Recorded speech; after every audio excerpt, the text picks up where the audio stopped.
They also described how the intervention or where you start to think you may be intervening is actually entangled with the formulation.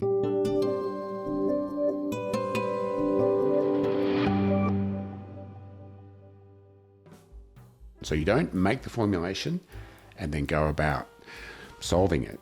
As you start to think about, well, this could be the kind of problem and this may be what we do about it, that actually creates a feedback loop.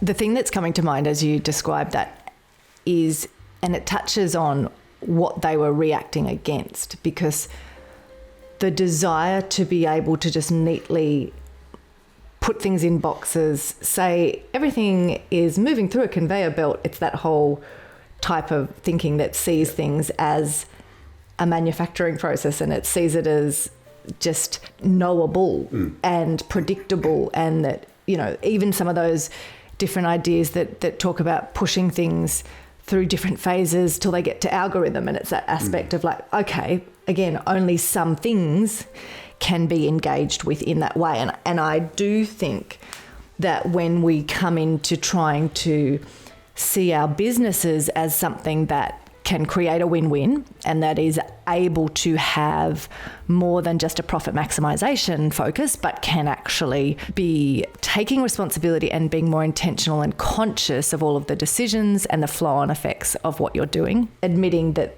there's always unintended pieces in there, right? So I'm not being unrealistic on that.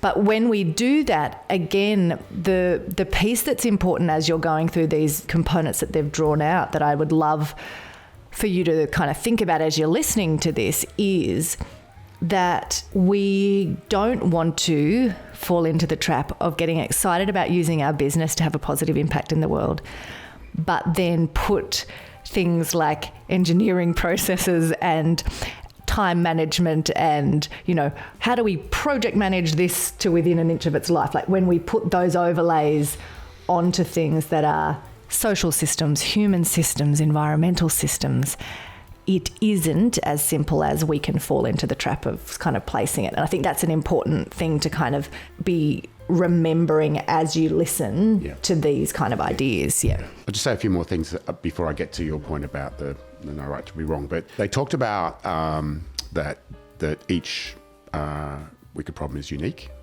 as in if you make a formulation, because these systems are highly dynamic, and you go, okay, now we can't do this, let's come back in 6 weeks. In 6 weeks, you need to reformulate. You can't assume that this is there's something stable. They talked about having no stopping rules, as in you don't know when to finish. It's an act of judgment. You have to go, well, it's like a piece of art. You just need to walk away. There is no definitive test whether an intervention is right or wrong. And so this is where it starts to really get gritty, get meaty. And that is that if you choose to be playing in this space, there becomes a real, I believe very strongly, moral, ethical dimension to this. And that is that the intervention that you'll make will be partial. There will be aspects of it that are wrong. It will create unforeseeable and unintended consequences.